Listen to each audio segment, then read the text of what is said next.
Yay. And we're on. Karleen, so happy to have you here. Really glad you could take this time to be with us, the three Musketeers. And when I looked you up on Facebook, your hair was violet. Yeah, it's grown out a little bit. It's going back to violet and blue on Tuesday. Okay. It's very unicorn, like unicorn colors. Beautiful. Yeah. Karleen, I must admit I don't know you very much. I have just heard so many beautiful things about you.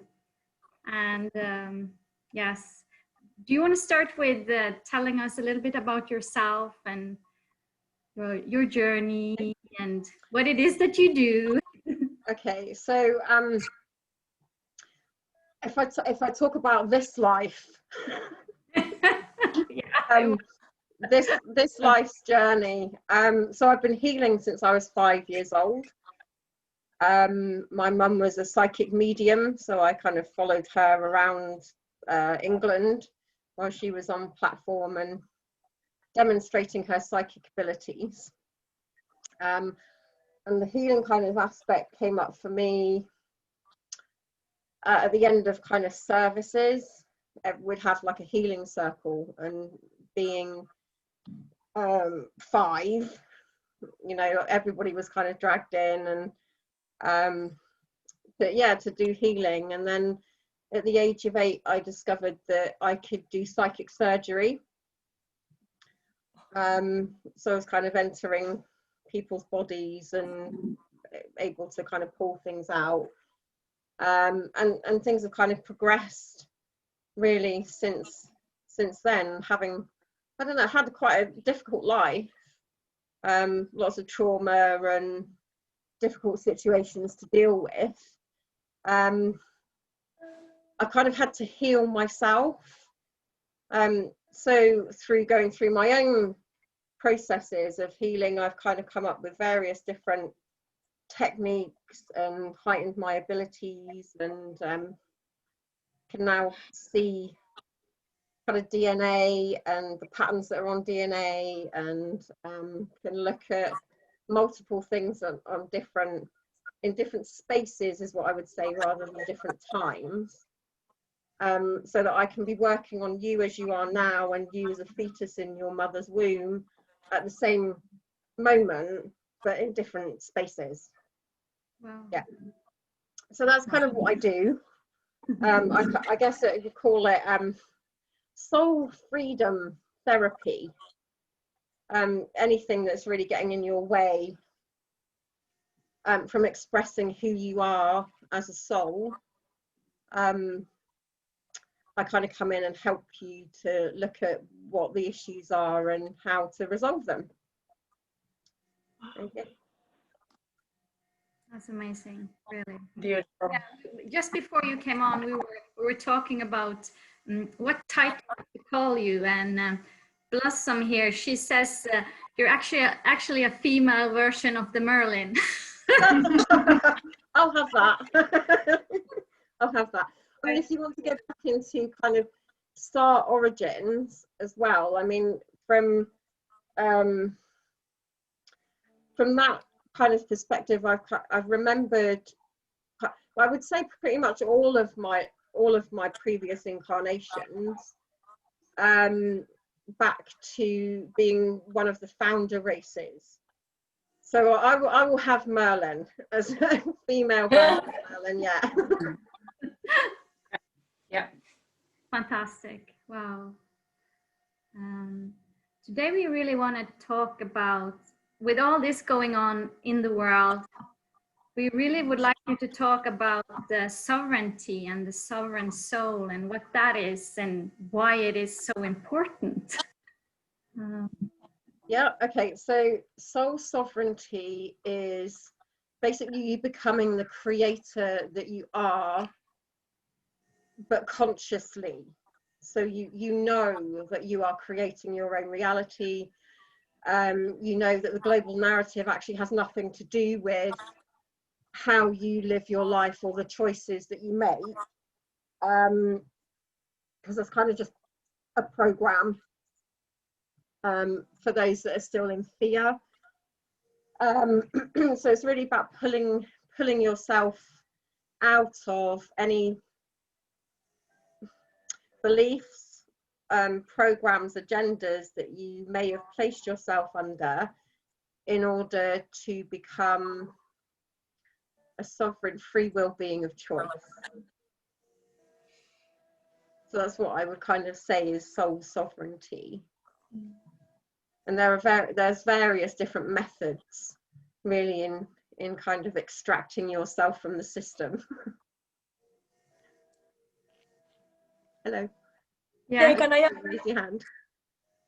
would it be enough by intention to say that I do not consent, but do it with the power and the meaning to that? Or There is that, but because of the way that we've had soul contracts layered into our reality, we find that you have to be really specific. What is it that you're not consenting to? Yes, saying no, I don't consent to that is a start, but it's a case of knowing exactly what it is you're not consenting to and where you have consented previously. So one of the things I do is soul contract revocations, by setting up something called a spiritual court of equity. So in that process, a spiritual court of equity is set up so that you can state your free will, and say no to the things that you don't want to say yes to. By generally it's by tacit consent. So because you haven't said no, you said yes. It's kind of dissolving all of the contracts previously where you have said yes to something you weren't aware of.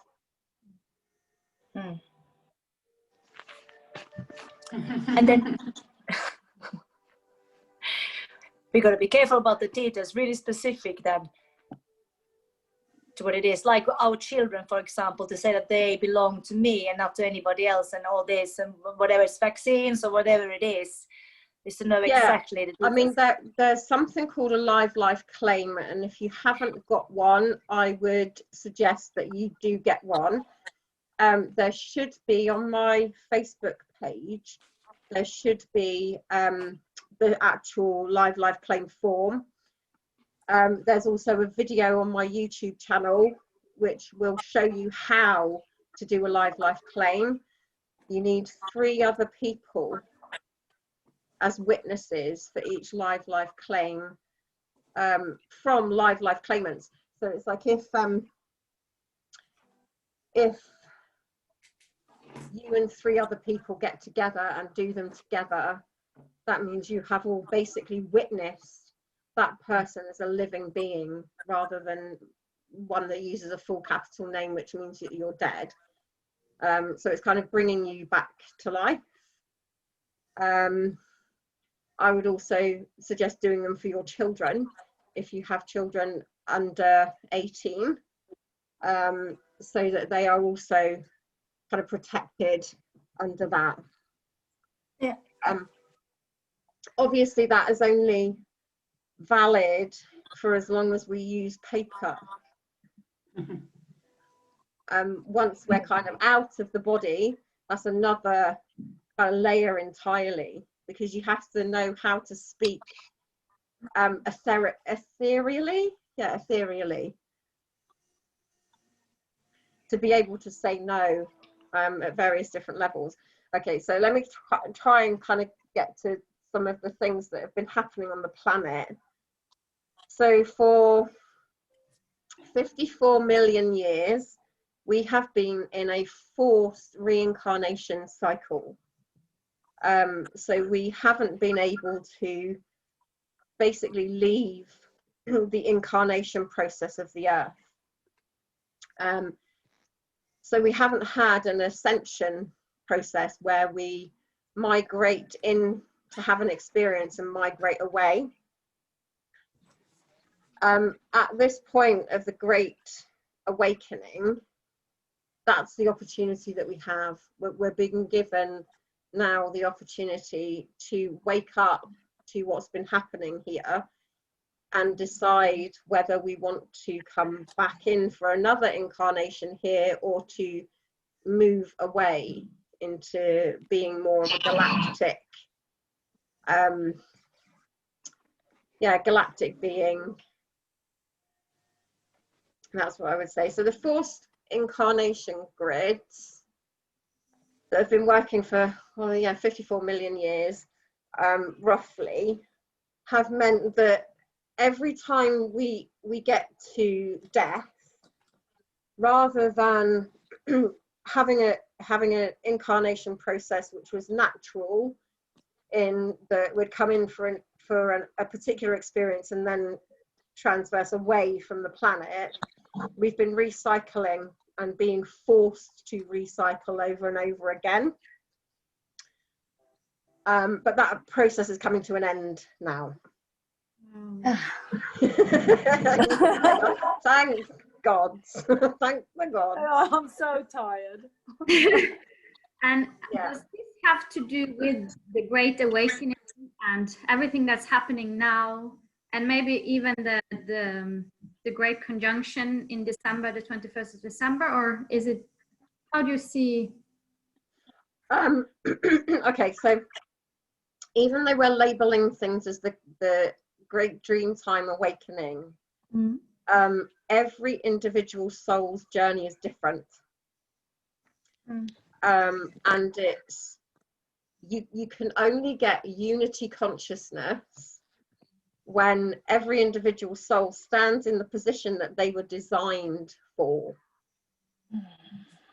That's how we come into unity consciousness. It's like unity in diversity, rather than everybody believing that we're all going to ascend at this particular moment in time. That's not actually correct. We're not.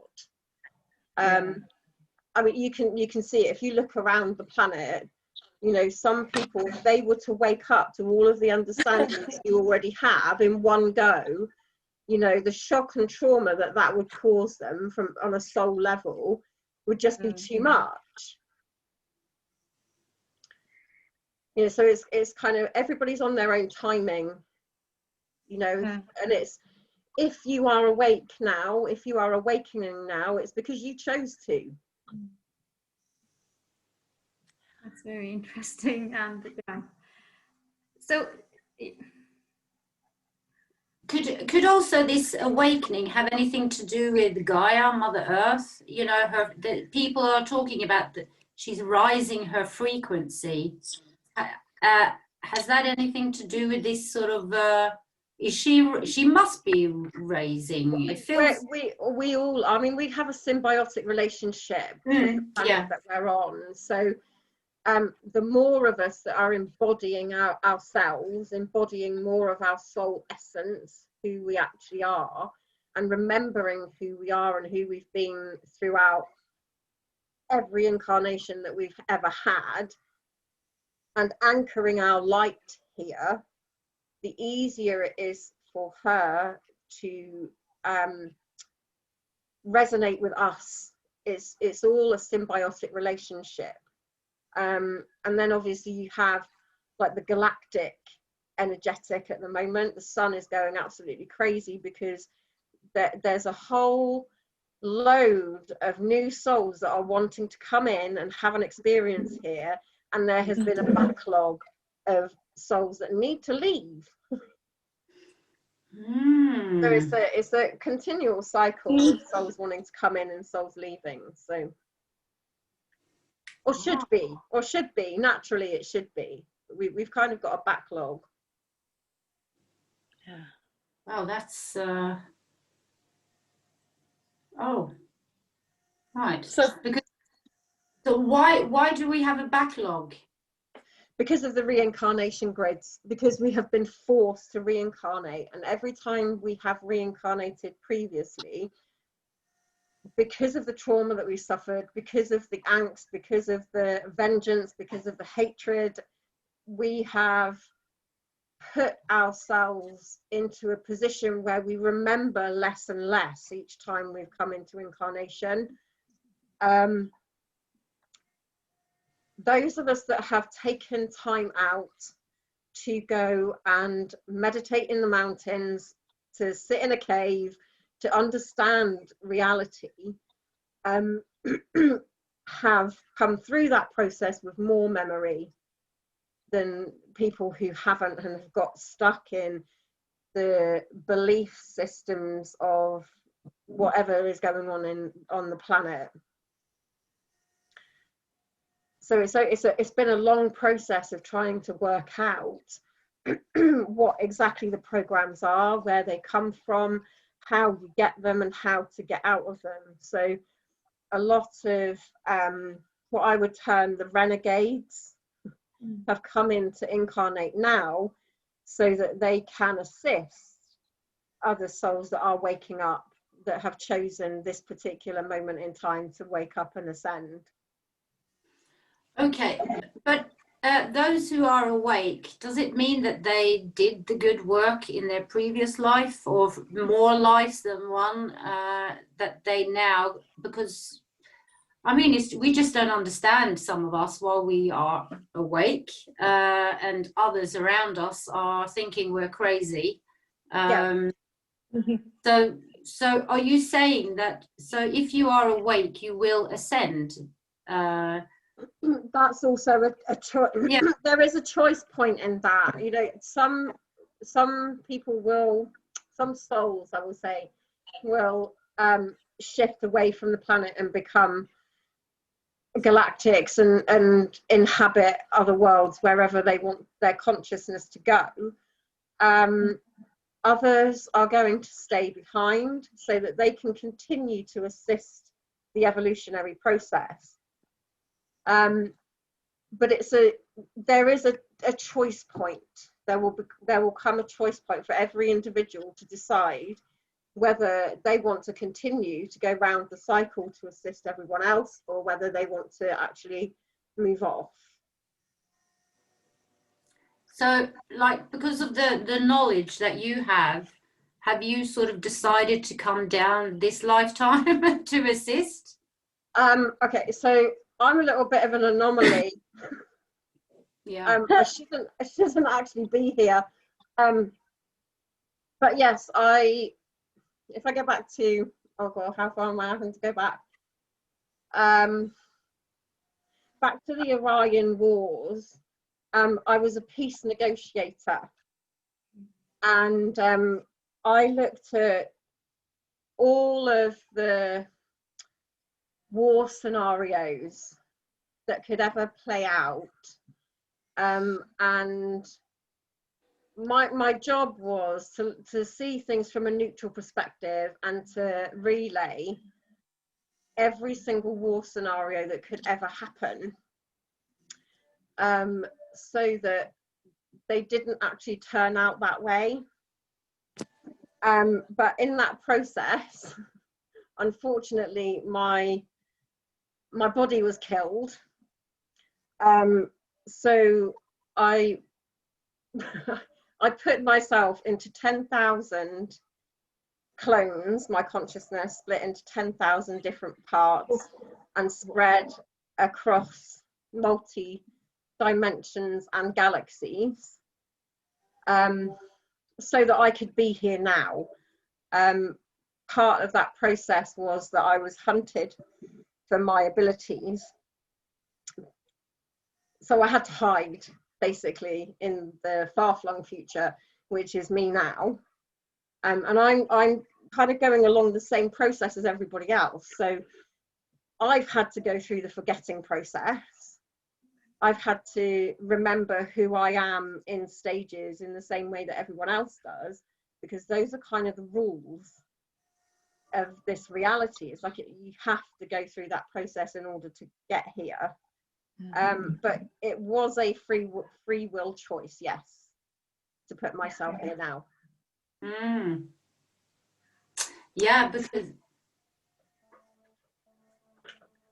Linda, Champagne, you wanted to say something? Jab. I'm so excited.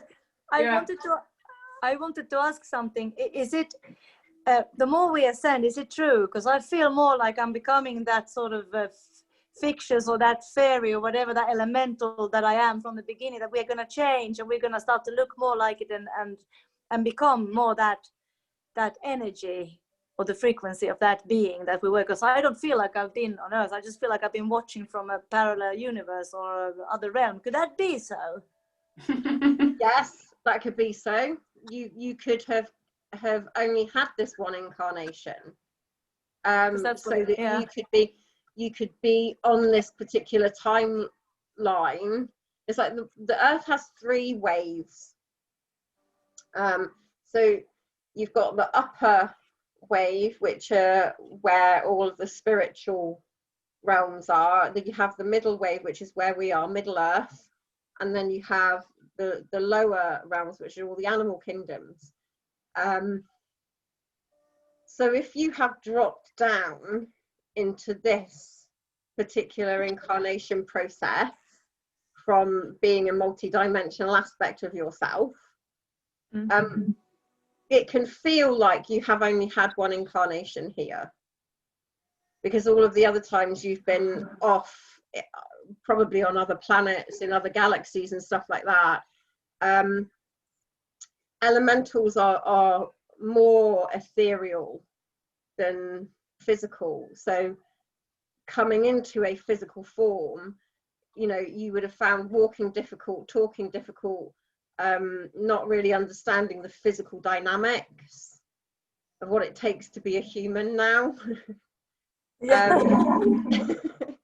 So that, you know, that's kind of probably part of your journey. Why did you decide to come into Earth? That would be my question to you. Yeah. To help and to assist and to use the magic and to spread light and love. That's what I came here to do, to just lighten up the environment and just bring people hope and just to remind them who they are and their power and their grandness. Awesome. And their magic. Yeah. Yeah. Fabulous. So cool to find my family. It's amazing. Now I don't feel lonely anymore when I find you guys. Yeah, I think that's a really strong thing, you know, for anyone who has kind of got star origins or is you know, come from a different realm, to come here and look around and go, who are all these people? You know, and where are my family? You know, that's quite a difficult one for most of us to swallow, that one. But hey, it's like surrounded by all these crazy people. It's just amazing how people just don't get it, really. It's how it's like a Stockholm syndrome going on or something. Yeah, there is a lot of that. You've got to remember also that they're not 100% in control of themselves either, and with the memory loss, you know, we're a race of amnesiacs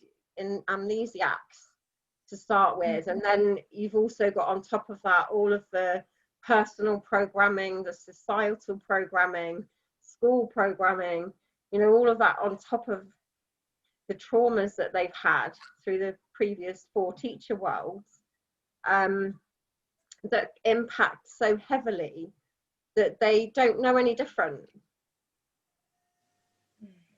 And here we are, you know, just sort of waking up, you know, and but you know, like all of us have been saying, we've probably just been awake all the time. I think to a certain extent, but it's ongoing. It's not suddenly I'm awake process. It's very rare for someone to be suddenly awake. Because of the layers of impact and trauma and, you know, stuff like that, that we're kind of just unfolding ourselves, you know, throughout our life. And and that is a lot of what you do. You heal a lot of people from their traumas, don't you? Not just this life trauma, but past life traumas, which, you know, which is just so amazing. I've had a session. It's just so empowering. Yeah, and that's just so fascinating, because sometimes I don't really believe in things like this. But with you, for me, you're authentic. It's real. I mean, you feel it's real, and how you speak and how you explain things, it's real. It's just, for me, it resonates that it's real, you know. And after that session, I just see the world is just magic. I talk to trees, and I don't know, I'm just like a little girl, just starting to, I'm living in a magical world. And what I've understood, that you know you know a lot about plants, how they have different elementals, not elementaries, but what do you call it? Elementals. And elementals, and the language that we speak, that we should speak in the now time. Yep. A little bit. Could you explain why we should speak in the now time? Okay, so when we have a past, or see, the past lives is kind of a misnomer. It's not really past lives. What it is everything is happening now, but in a different space. So from this moment of now, there are various different spaces that we have come through. We have moved through those spaces. So past lives kind of come from this point now and move out from you. And you have the past going one way and the future going the other, and we can access all of them from now. The ones that cause issue are the ones that we are still attached to. So by resolving whatever the issues are from those lives, we can retract our energy back into now. We're not projecting into the future, and we're not projecting into the past. So, because this is the creation moment, it's all now.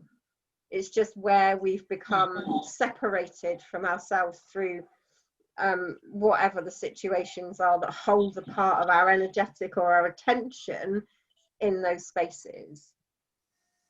I would also like to say, like, this New Age movement, they're all talking about I am the here and now. It's all this I am.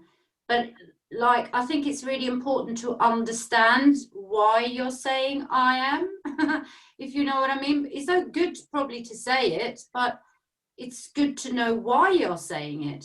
I mean, not just you understanding why you're saying it because you are the power, you are the person, but like you explain, because as you say, we have these past lives and future lives and everything. So it's important to understand that we have to say that I am, and know why we are saying that and understanding that. Yeah. There's also okay, so the I am will bring you to a certain level of consciousness, and that will resonate with who you are at that specific moment. But there is another level of consciousness that most people don't get to or understand, which is the we are. So we are consciousness is another level above that, if you want to do a hierarchical order thing. But we can't really get to a we are consciousness until we drop the I am and realize that we can swap consciousness. Yeah. Or share. You know, the I am is still quite an egotistical thing.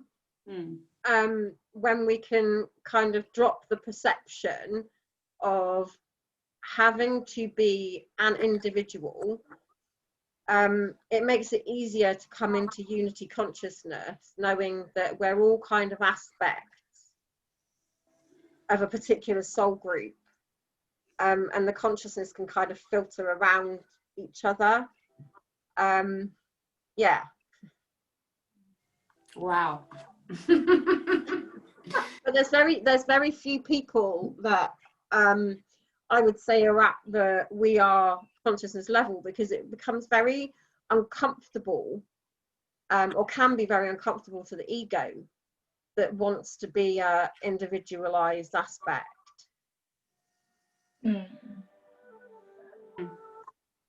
Yeah. Aquarius is a little bit like we are, or Yes. you know, but we're just in the beginning of the we are. You know, yeah.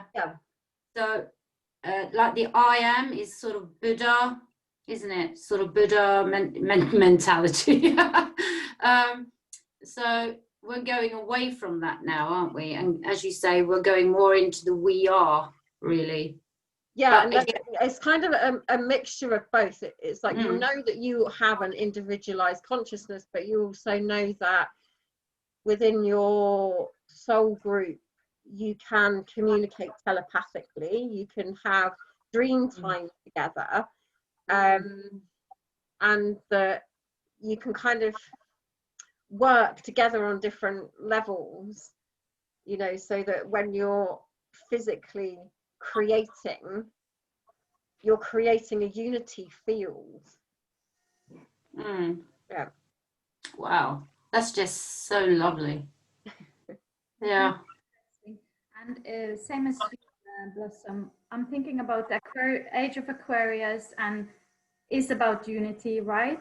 Also, is this connected to the service to self that we're leaving, and then coming into service to others for the best of all, or to the good of all? There's still, because this is, yeah, I mean, there's still a level of service to self that because we are individualized consciousness, it's like taking into account the I am and the we are, so that you're not lost in it all being service to other. When you get lost in service to other, it's very easy to have a martyr complex, which is just another, you know, another misconception, I guess, about what unity consciousness is and how we get there. It's like if a soul group didn't need each individual aspect, we wouldn't be an individual. It's like having different facets on a crystal, you know, everybody's looking out of a different window for a reason, so that when we do come together, we have an unlimited point of view. So on a practical spiritual level, if you earth it, what would that look like? What would that look like? Okay, real life, you know, like in real life. This is real life. So I'll go back a little bit to the Aquarian Age. So the Aquarian Age is above water. If you look at Aquarius, it is the water bearer, and they're pouring the water out of the heavens. So we're moving into more of an ethereal realm. So we've had, if you look at maritime law, everything's about the water, being on the water, being above the water. So now in Aquarius, we're moving up again into the ethereal realms and looking at what issues are keeping us separate in the ethereal realms, and knowing how to communicate ethereally, knowing how magic works, knowing about the fundamentals, you know, the principles underlying everything, the energetic, the vibration and frequency of things. It's like that's all ethereal. understanding. Quantum physics is ethereal. You know, all of these kind of technological advances in all sorts of various different areas are all ethereal in nature. So we're kind of coming into an ethereal understanding of what we actually are.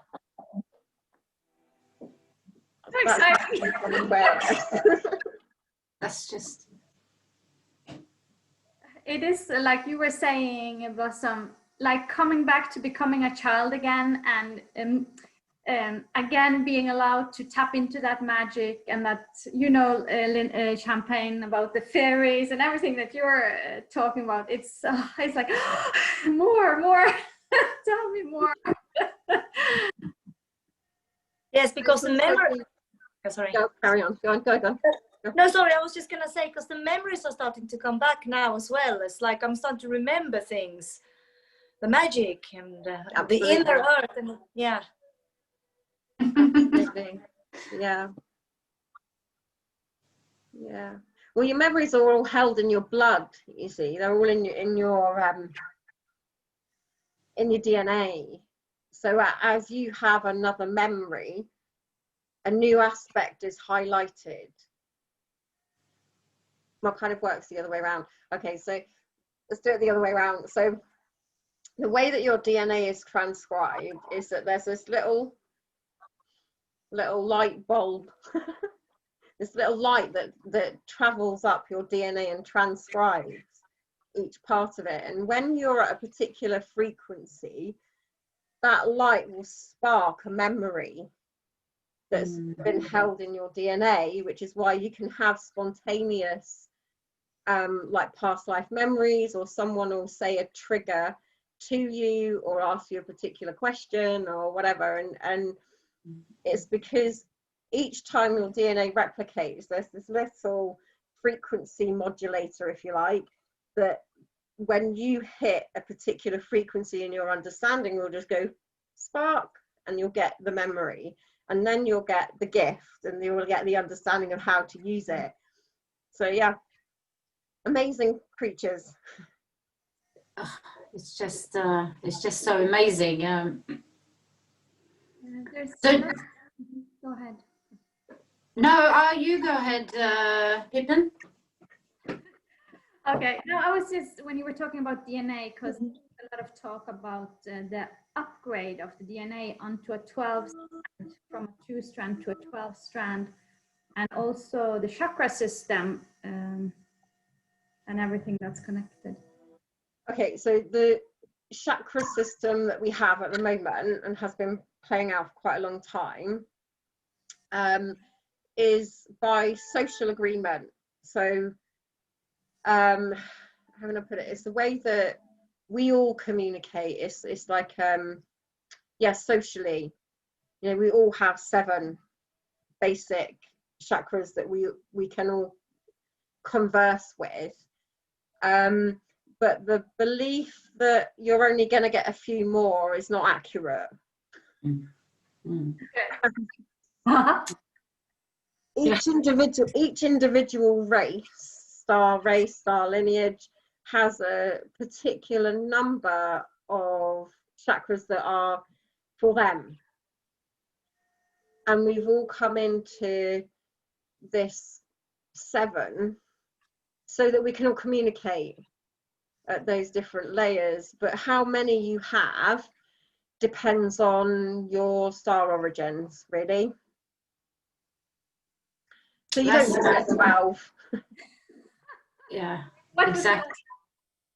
Can you repeat the last thing you said? You don't just get 12. There are multiples that you can get. I mean, it's infinite, you know, and the placement of them as well is not systematic. They're not all in the same place for everybody, but it also requires a level of responsibility. So at various different points, we have things that are called a ring pass knot within your chakra system. So if you cannot step up to the level of awareness required for that level of responsibility, your awareness will stay at a particular layer because you haven't proven to yourself that you are responsible enough to have any other access to any higher knowledge. By that you mean these powers and talents, or what resources,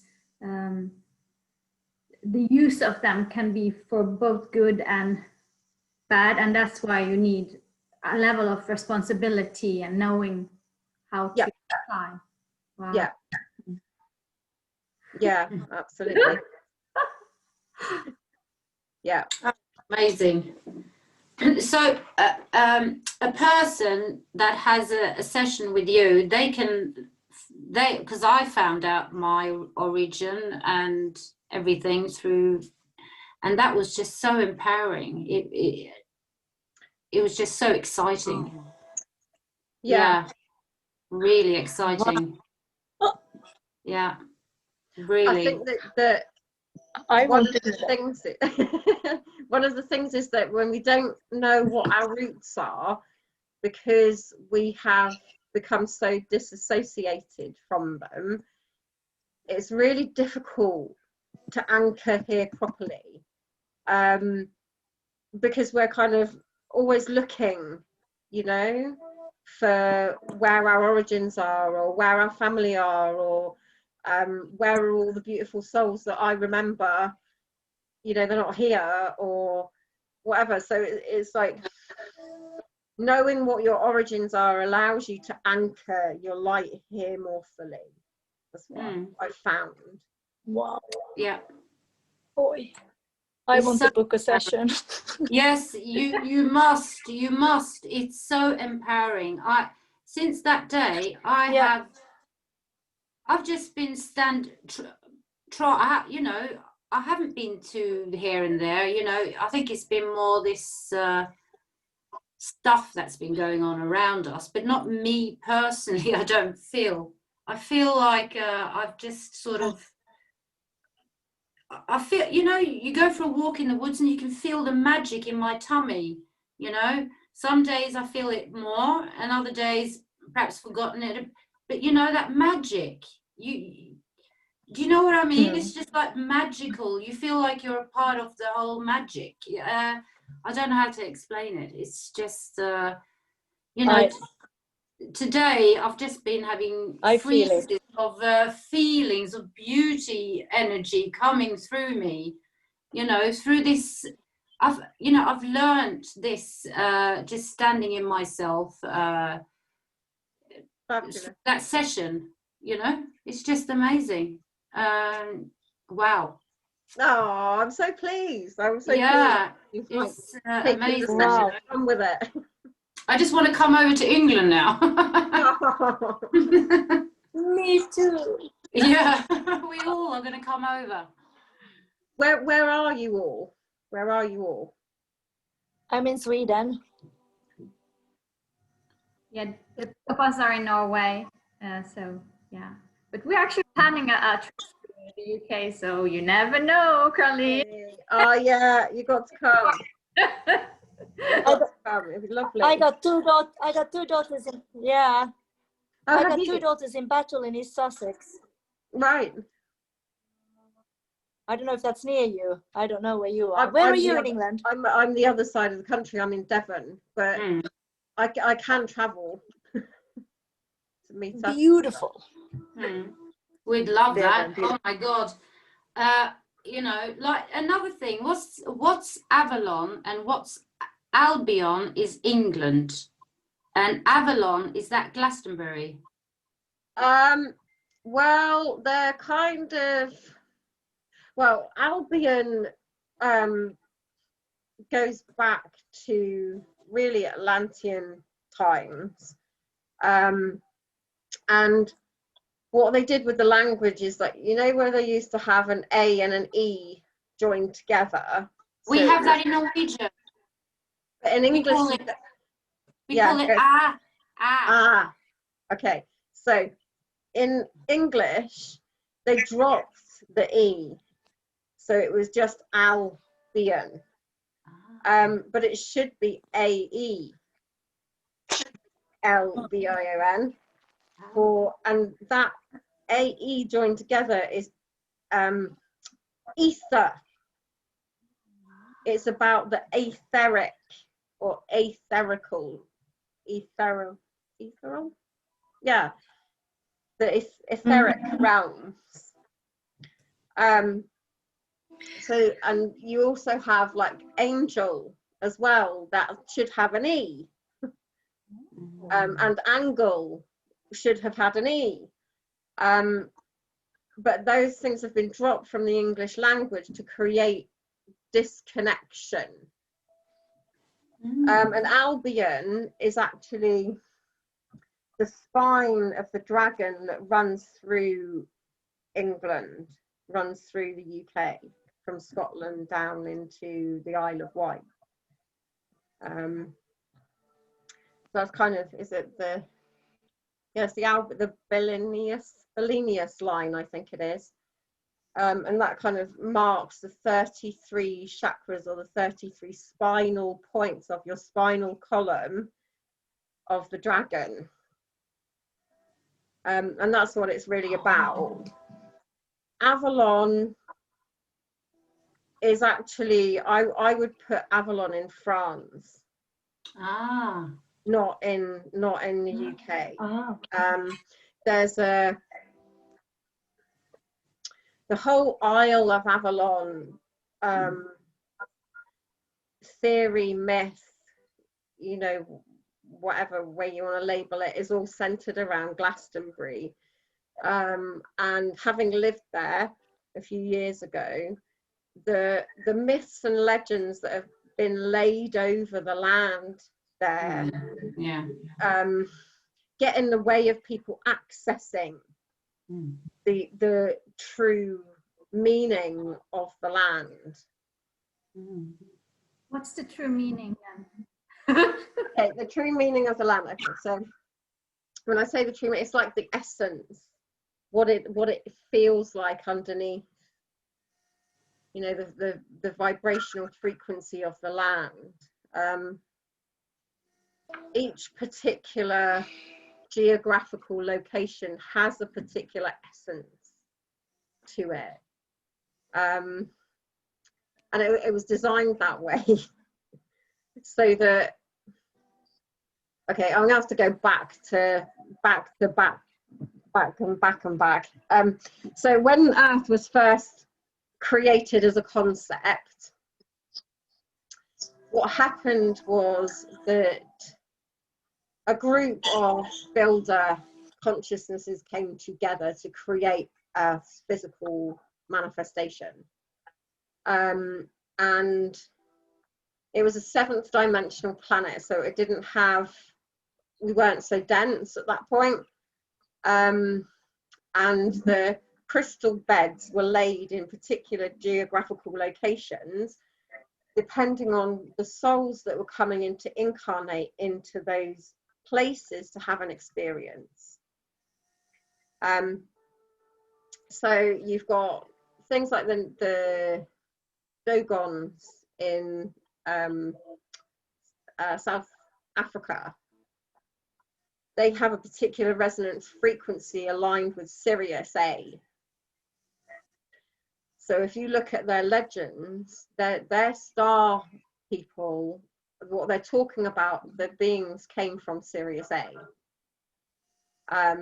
Where else are there? I'm trying to think of other ones. Anyway, so as we came through, all the different star races were accommodated in Earth so that they could feel at home here. So all of the geographical locations have a different vibrational frequency aligned with the stars that they're under. Makes sense. That's a little bit why we picked our own birthplaces as well, to feel at least a little bit at home. Yeah, well, kind of. Or okay. Kind of. Yeah. Some of us didn't actually manage to get into the places that we wanted to come into, because of soul contracts. Yeah. I managed to get to England, to London, but then I must have been a soul contract. I had to leave, but I feel like I belong on the English soil. I just feel it in my heart. You know, it's just something in my gut. Yeah. And if you're from the Orion belt somewhere, do you belong to England then, or? That's where we would have come in from, Lemurian or Lemurian times. Yeah, Orions tend to want to come here. Yeah, the original Orions. I'm not talking about the Orion Wars and all the interlopers and the interference. I'm talking about the originals. Yeah. Champagne, hello.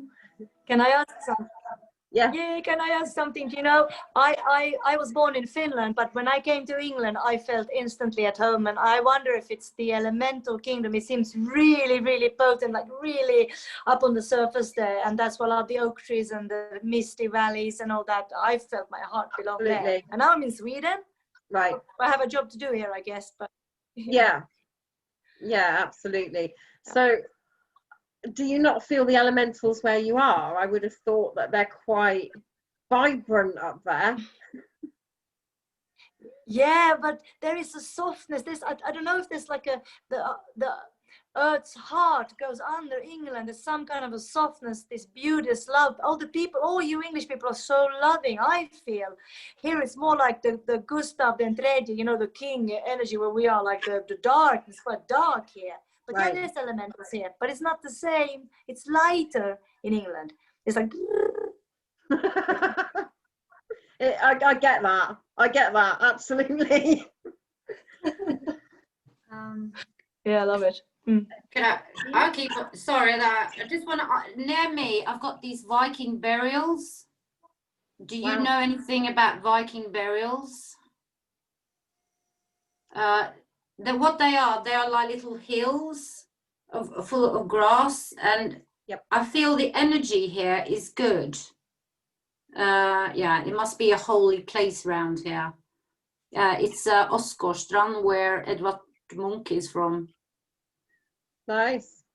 Yeah, I just. But anyway, I just don't want to stay here. I mean, you would have had, if you've got Viking burials, then you're kind of living on sacred ground. Yeah. But I still want to come to England. Yeah, come to England. I want to come up there. You come. You're welcome anytime. We'll get the door is open anytime. Because I'm not actually English at all. Oh. No. Where were you born? Well, I was born in England, but my dad is actually Estonian.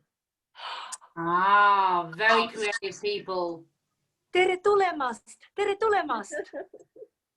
I don't speak Estonian. Oh, sorry. Oh, you can teach me. Before we go off, Karleen, I actually, sorry, but I want to take you back to Avalon and France. Oh. Since I was a very young girl, I was so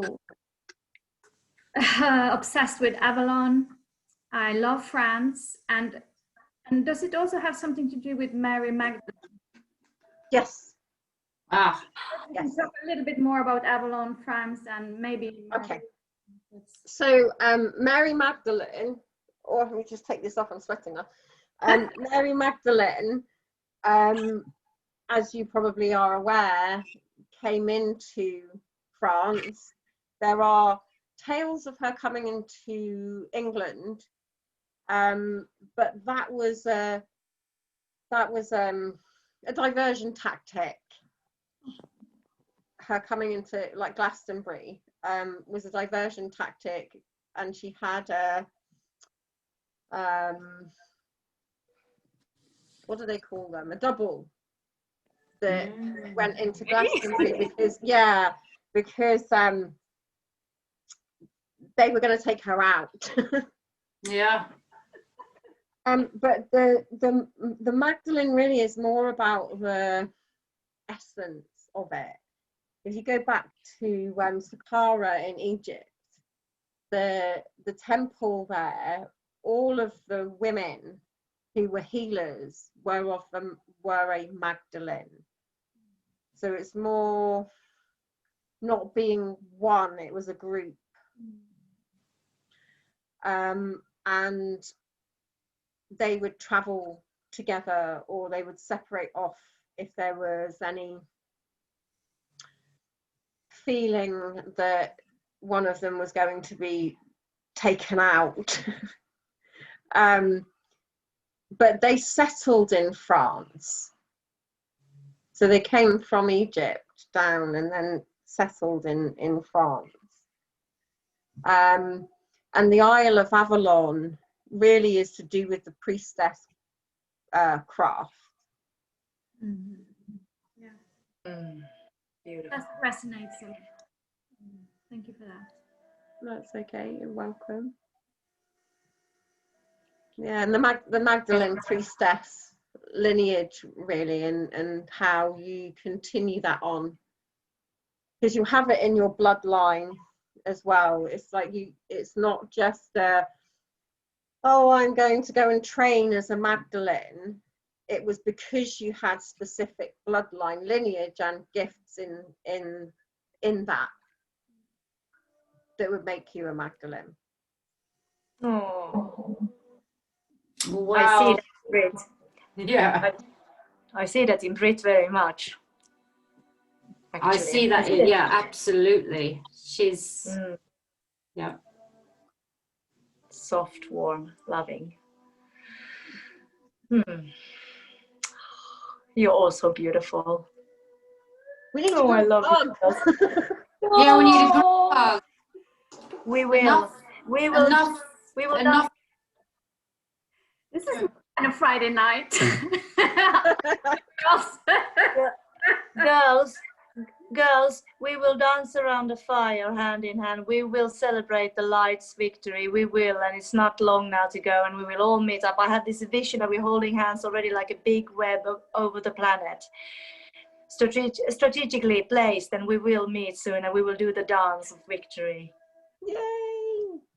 So my question is, I if I may ask, one question. 21st of December, 22nd, 23rd of this month, what do you see? I see this light. What do you see is coming now?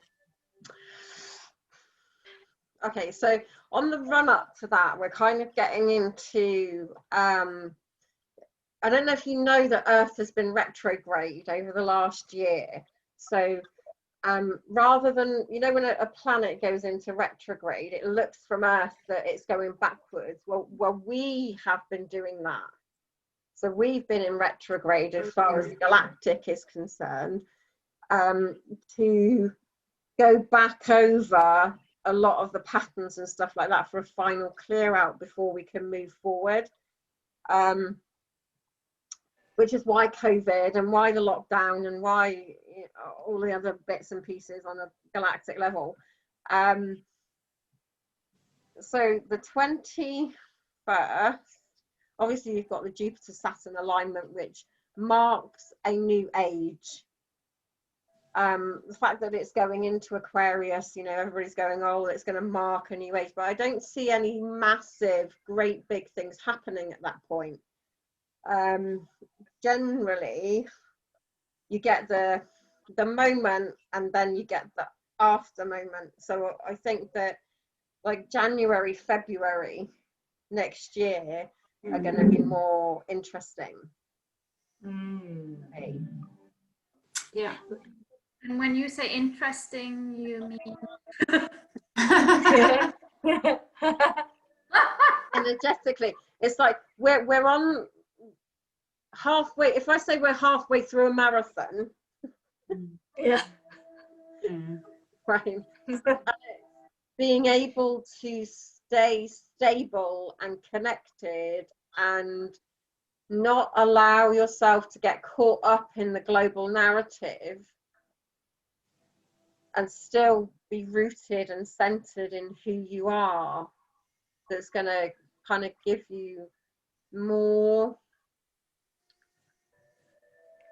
of a feeling of connection to the earth and who you are and why you're here and what you're here for. I feel that is more on the cards than, you know, the whole global narrative thing of there's going to be this great event and everybody's going to wake up. It's not going to happen like that. No. It really isn't.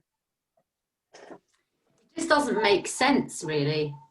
It's too sort of Hollywood for me. That sort Yes. of narrative is too Hollywoodified. Yeah, because it's not natural. I mean, it's not kind. It's not even kind for that to happen. You know, it's sort of, it's, as we're talking, I mean, going back to sovereignty of the soul and free will, I mean, for the planets to do that bang on you like that, it's not kind. No. It just sort of hit me now. Yeah. I mean, not that you can't use the energy, you know, for yourself.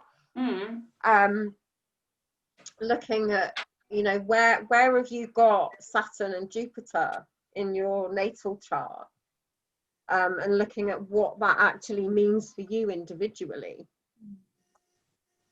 You know, is the Saturn conjunction, you know, hitting a particular point in your chart, because that'll kind of highlight what areas you need to look at during that time, or what's going to be really highlighted for you individually. You know, we're all so busy going on about the collective consciousness and what's happening with everybody else, so we forget that actually it's all about you. Yeah, that's right. Yeah, you're adding, you know, what you're adding into the mix as well. You know, it's like we all have our own, you know, frequency that we're adding into the collective, and it's where are you swaying off of your true center, really. And is it, you know, because again, back to free will and all that, you know, I mean, I've been trying to red pill people around me, not drastically, just my parents, because I'm safe, you know, and my son. But, you know, I've just realized, you know, I've just stopped, because it creates more harm and arguments than positive. I think the thing is as well, is like, who the hell are you to do that to someone, actually? Yeah, that's true. And that is, if someone comes to you and they're asking you for information, then they're bringing it to you. If you're going out to other people, you're forcing it on them. Yeah. You know, and we're here going, oh, everyone's a sovereign soul, and yet I want to dominate you. Yeah, it's not a good way to behave. No. Listen. Yeah. So so I've just given up, really. And as back to, it's good to be reminded that, you know, who am I to give advice to someone without them asking me?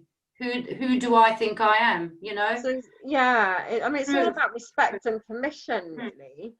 You know, it's like, I wouldn't go out into nature, for example, and go and insert myself into a woodland without asking permission to go in there, because that's not where I normally live. Yeah, that's true. Like walking into someone's home, for me, you know, it's like, can I come in, knock on the door, leave a gift, walk away for a few days, and then come back and see if, you know, it's okay for me to be there. Yeah. But we don't do that kind of thing, because humans think that they know better all the time. Yeah. I mean, I even asked the blueberries and the mushrooms in the forest, please, may I just pick you so I can enjoy you for food? Yeah, absolutely, spot on. I do exactly the same thing. You know, it's like, you don't take anything. If something wants to give you a gift, completely different. What So type really of only- gift? Sorry. Sorry. No, nothing. I just want to know, what type of gifts do you give? It depends on where I am and what I feel is the right thing to give. Sometimes it can be a song. Sometimes it's I think that we very rarely sing to the land, and we very rarely allow the fae or the elementals or the land to sing through us either. You know, so yeah, sometimes it's just a song, sometimes it will be an object that I have collected or made something from, or, you know, it depends on where I am and what I feel is the right thing. Yeah. Wow. Beautiful. That's so beautiful. You know, but sometimes a friend of mine and me, when we stand together, you know, you can, in the evening, sort of dusk, and you can see the auras around the trees. And then suddenly you just see this shot, you know, the auras are just like, I don't know, meters, 10 meters high or 20 meters high up in the air. You know, this split second where it's as if the trees are showing it to you, are they? Or yeah, absolutely. I use that with I used to have run a group for children, and I was teaching them about how to ask for things. And when you look at that auric field, the plant will highlight particular areas where it's okay for you to, if you ask them, where it's okay for you to pick things. And they'll kind of edge it really brightly, and then retract the energy from those parts, so they literally just fall off. And the kids thought this was amazing, you know, going out into nature, and rather than tugging and pulling at bits of the plant, they could just go in and ask and watch, you know, where the plant was showing them, and then they would just literally have to hold it and it will come off in the hand. And this is how we should be. yeah. Yes. Yes.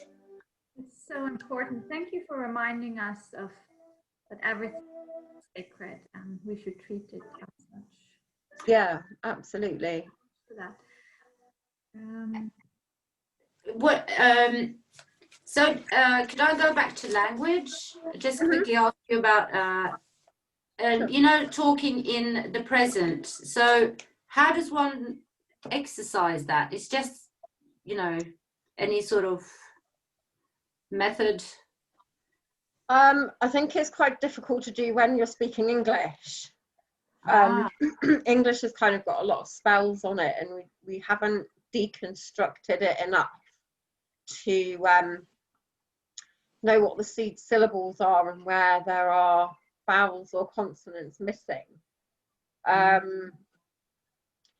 One thing I would say is becoming aware of your language. So things like always, you know, that puts a spell on you. To always do or not do something. Never is another one. No, I'm never going to do that. Well, it'll come round to you because you've put an end point on it.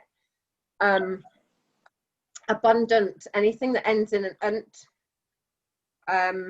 tends to have an ending to it. So when we say I am abundant, well, no, you're not, because you've given yourself an end point. And if you say I am abundance, there's a different vibrational frequency to that, and it is never ending. Because you have that S. Yeah. So has that something to do with, you know, when you're talking in the present, you always have that he does? You got that S, which is like everlasting. So he does, or no, you shouldn't always. he does that very nicely, for example. Yeah, he does. It's like I am doing. Yeah, doing is good as well. But you Yeah. have the ing on it, which is another kind of addition. I do, you know, is a way of getting around it. It's about keeping it in the present tense. So rather than like ed at the end of something, that makes it into a non-verbal contract. For example, So because you're putting it behind you. for a beginner, a baby. Okay, so for language, shall we call it game? Yeah. What two, three sentences that could get us in the right direction? Like just to create, of course, everyone wants happiness, everyone wants, or whatever you think of, like an instruction for a baby, for a beginner. Okay, so things like, I can't give you a full sentence, but right now, because my brain isn't working that quickly. But if you say I call, so I call, it's call is as in call out. You know, you're calling out to yourself actually. But you're resonating it outside of your body. So I call is one that I would use. Yeah, being aware of the ending of words. So it's like I was saying, I am abundance. Yeah. There's no end to that. I am beauty rather than beautiful. It takes the being full of something into I am it. I am wonder. That's a good one. Thank you. And then there's I have this thing about wonderful and wonder filled. It's like I will put on someone's birthday wishes or whatever, have a wonder filled day, you know. So the whole day is filled of wonder. That is being able to kind of separate things off. I don't think what other ones I would use.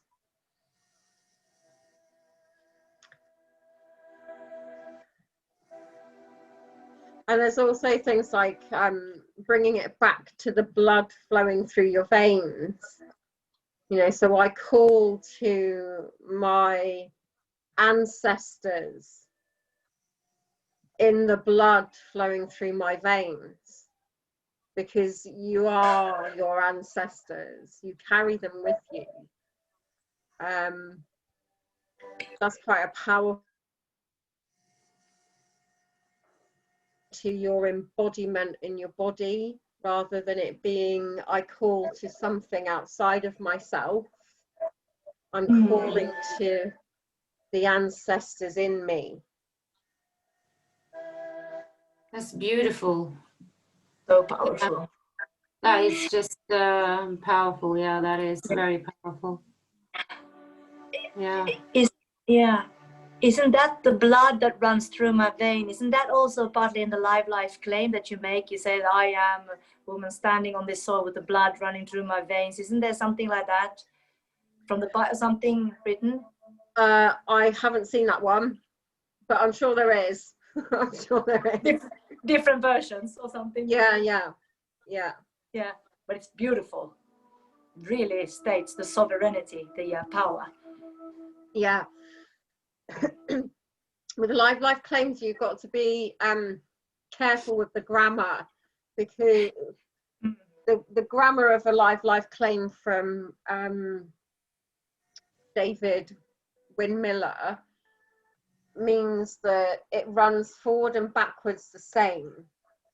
So it neutralizes itself out. It doesn't have any past or future tenses in it.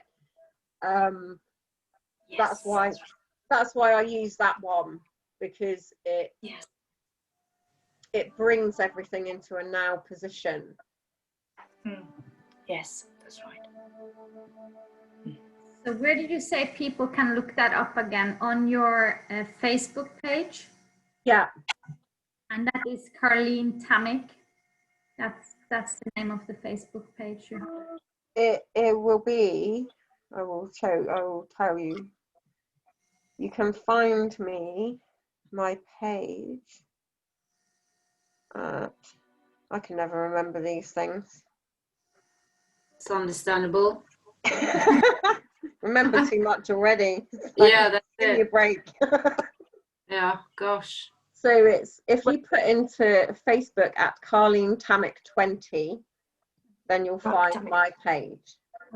You also have a YouTube channel, you're saying. Is that the same name?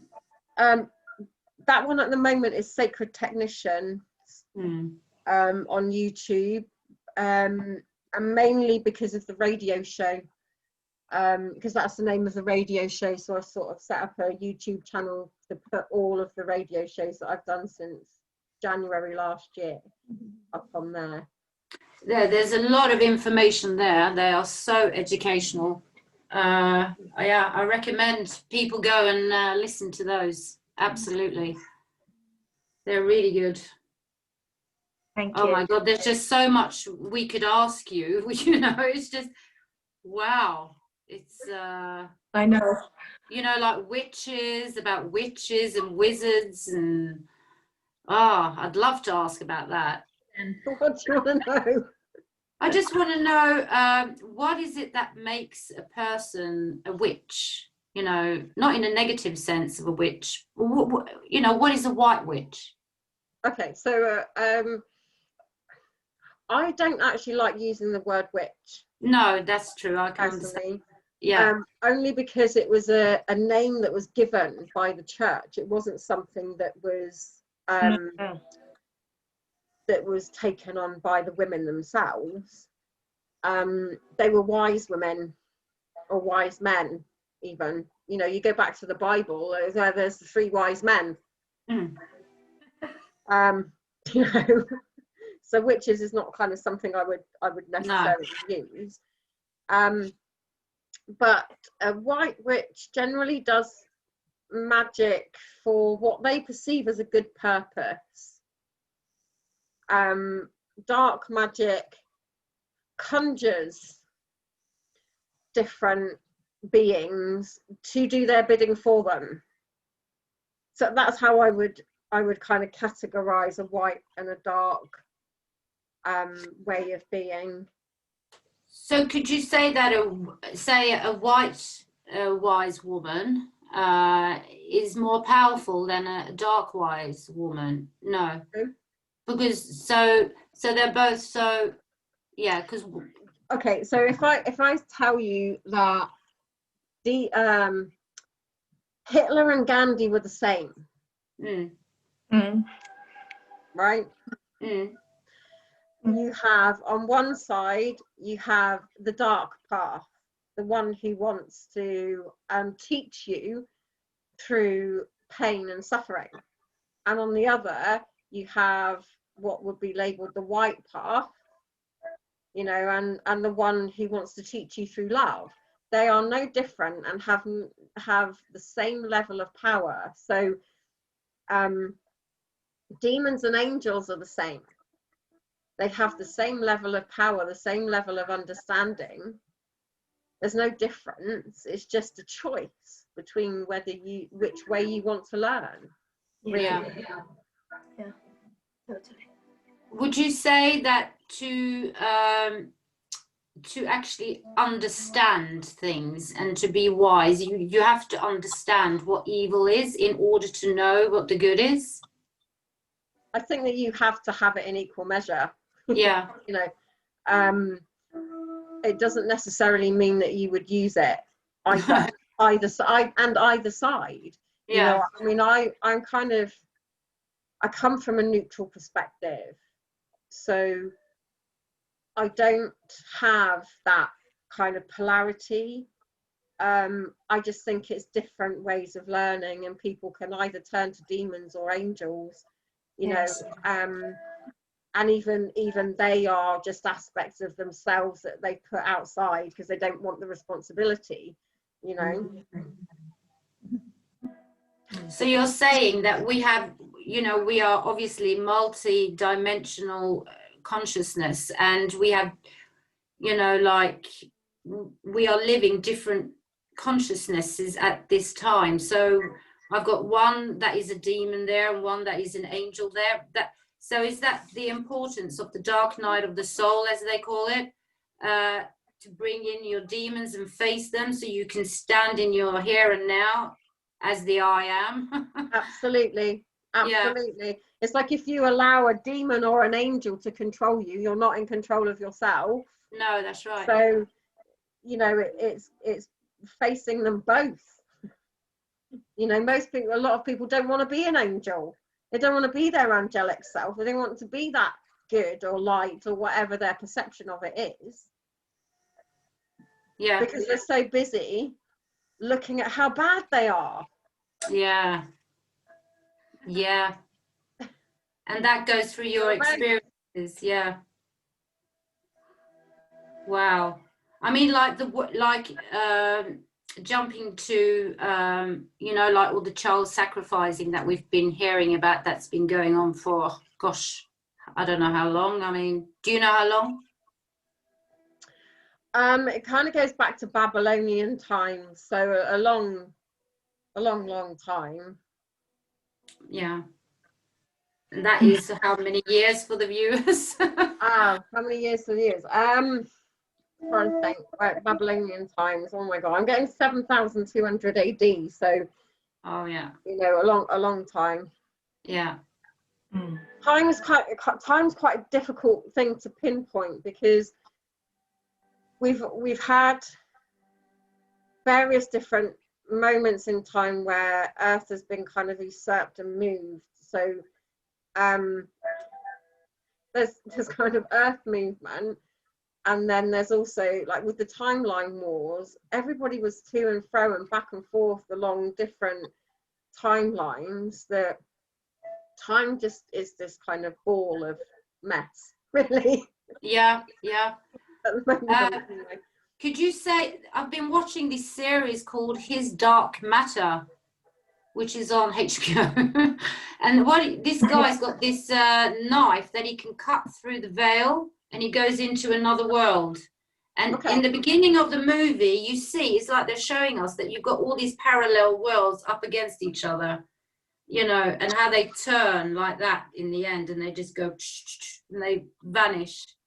I thought, wow, that's interesting. Is practice like that? Yeah. Well, you have that multidimensionally. So, in each layer that you are creating in, that's a dimension, and you have like your time space. It's the only way I can kind of relay it as. So there are multiple cells living in multiple dimensions in multiple times. But like, for example, but my main consciousness, I mean, it's here. Yeah. So it's important to join all these parallel lives into the here and now, so you can ascend. Yes. Is that it? Yeah, absolutely. Yeah. So all of your previous selves and all of your multidimensional selves, because you are the pinnacle of your consciousness, because this is the one you are more consciously aware of, they all need to be brought here. So even though you may have an aspect of yourself on Sirius or Orion or wherever, it's being able to know that you have that aspect there and be in control of that communication consciously. Is that what you call your higher self? I don't have a higher self. No, I don't believe in hierarchy. No, thank you. I don't like the higher self either. I find that sort of like a new agey language. Well, it is. It's the higher self was labeled as the part of the soul that you have ejected. that's supposed to be more consciously aware than you are as the human. And I don't believe that. I believe that your soul is in your body, and that is the thing that is in control. The higher self, to me, is an aspect that you have not wanted to become consciously aware of, because that's the thing that holds all of your soul contracts, all of your imprints, patterns, beliefs, everything else that draws those experiences towards you to find resolution. And I think that you, as the I am self in your physical body, should be the thing that's in control of all of that, and bin yourself as far as I'm concerned. It's a hierarchical order, you know, it's that placing yourself under something else, which is supposed to be an aspect of yourself. No, don't agree with that. And in a way, that's another program, like, you know, religion, everything is outside of yourself, something is higher than yourself, you know, like Jesus or Buddha or, you know, what's his name, Muhammad, you know, everything is outside of you. And so you've got your higher self outside of you, you know. Absolutely, it's the same thing. Absolutely same thing. Oh, yeah, I got that one now. That's a good one. Yeah, like that. Very empowering. Yeah. Girls, it's already 90 minutes. I think we should start to Wrap things up. No. No. We can meet again if Karleen has time for us again later. Absolutely. Could be a part 2, maybe. Last things, questions, or like.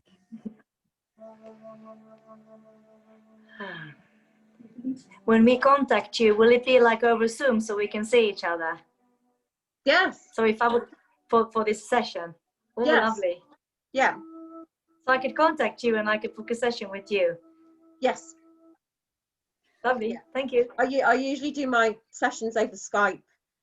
So if you've got a Skype, I can do it over that. So I'll book through. Lovely. So Karleen, we just want to thank you so much.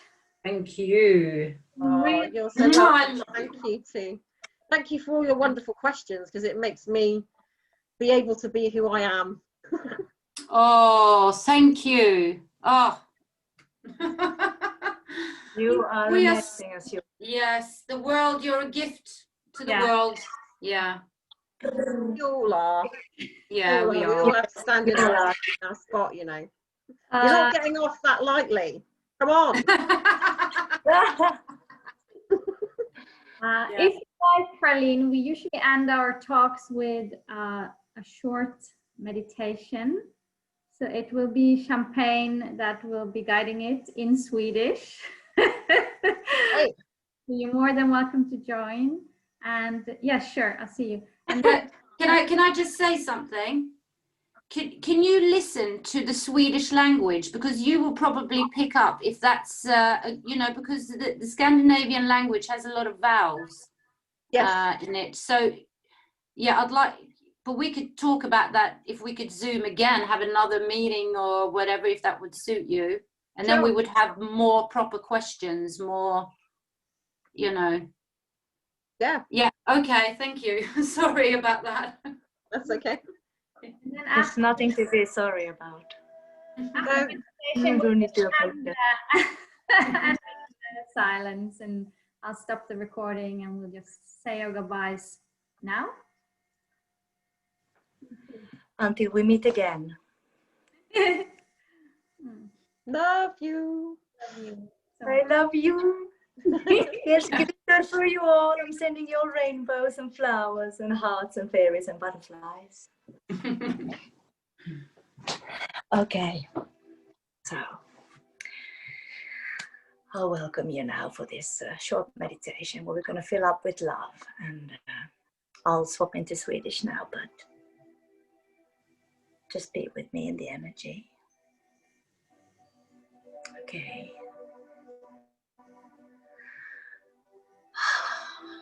Och så ber jag er att ta ett djupt andetag. Fylla hela ert väsen med ljus. Och andas ut allt det som inte ni behöver. Bara släppa taget på allt det gamla och det tunga. Och så ta in ett till djupt andetag av ljus. Fyll varenda sten cell, varenda sten por med det här ljuset. Och låt hela er kropp och hela ert väsen fyllas av det kristallina och gyllene ljuset. I hela er kropp. Bara bada i det här gudomliga ljuset. Och om ni känner något ställe som smärtar eller som tar ont eller någon fläck som inte är smutsigt, bara låt det här ljuset få flöda in i det här området och bara expandera ända in på atomnivå. Och de här cellerna, de blir så lyckliga och så glada av det här ljuset som kommer in att de öppnar sig som den vackraste blommorna. Och du bara fyller på med all den här kärleken som flödar fritt, varmt och kärleksfullt inom er och i alla era kroppar. Och när ni sitter här så känner ni att det är rötter som växer ner från ländryggen, som växer ner och går hela vägen ner till Moder Jords hjärta. Och känn den här kärleken som ni har för henne. Ska fylla en boll av ljus och kärlek i ert hjärta. Och skicka den här kärleken till henne i tacksamhet. Tacksamhet för att hon bär er. För att hon älskar oss villkorslöst. För att hon ger oss all den här näringen. Den vackra jorden. Växterna. Frukten, bären, all den mat som hon ger oss. Och hennes villkorslösa kärlek. Och vänta här. Tills ni känner att hon ger tillbaka all sin kärlek till er. Och hennes moderliga kärlek fyller hela ert hjärta och hela er kropp. Och hon älskar er så villkorslöst. För ni är hennes barn. Ni är hennes barn och hon har alltid älskat er. Och känn den här kärleken i er kropp och hur ni badar i den. Och hon leker bort alla smärta för hon vill inte att ni ska lida. För när vi lider så lider hon. Så bara ge smärta till henne. Bara släpp taget och befria er från den här. Och hon tar emot den och hon transformerar den till de vackraste blommorna. Till den vackraste näringen för jorden. Så det kan växa nya träd och nya fruktbuskar och grönsaker. Och medan ni sitter här i den här kärleken och känner kontakten med er moder så riktar ni blicken upp mot Vintergatan. Upp mot stjärnorna, upp mot planeterna. Upp till er fader, till fader sol. Och känn i ert hjärta all den här kärleken som ni känner för er fader. Och skicka den här kärleken till honom för att han alltid är vid er sida. Han lyssnar alltid, han älskar er villkorslöst. Och han är så lycklig för att ni går här på jorden, barnen, hans älskade döttrar och söner. Och hon tar emot den här kärleken och i retur så skickar han all sin kärlek tillbaka till er. Och bara öppna upp hjärtat och ta emot den här gudomliga maskulina kärleken. Och låt den fyllas i hela er kropp. Och låt den här kärleken av er fader få expandera i varenda sten cell, i varenda sten por.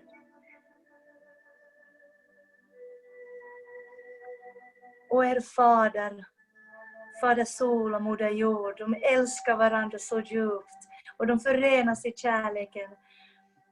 Och här i den här kärleken, ni, det gudomliga barnet, in the Holy Trinity, Tillsammans så förenas ni i kärleken med modern och fadern. Och ni dansar i kärleken. Och ni är i total balans. Och ert medvetande expanderar och ljuset expanderar. Och ni har så fått en sån gåva, så mycket kärlek. Och när man har fått en sån gåva, då bara sprider vi ut den här kärleken. Utåt runt hela jorden. Till allt medvetande, till allt levande. Och när vi är här i den här linjen och i den här balansen, så skapar vi den nya världen. Den värld som vi vill leva i. I kärlek och i harmoni och i den magin som vi alltid har drömt om. Med rent vatten, med rena sjöar, med klar, fin, ren luft. Där generationer möts och leker och dansar med varandra. För vi är den nya jorden.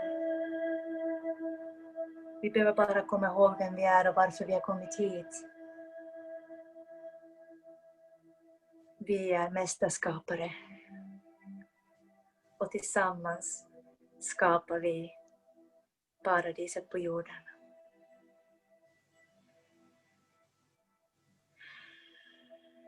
Så ta med den här känslan. Ta med den här känslan när ni går ut i världen. I varje stund. Och det här överflöd av kärlek som ni är och som ni har. Sprid den till er nästa. För det är det allra viktigaste. Kärleken och glädjen. Det behövs inget mer. För varje frö vi sår, så går det som ringar på vattnet utåt.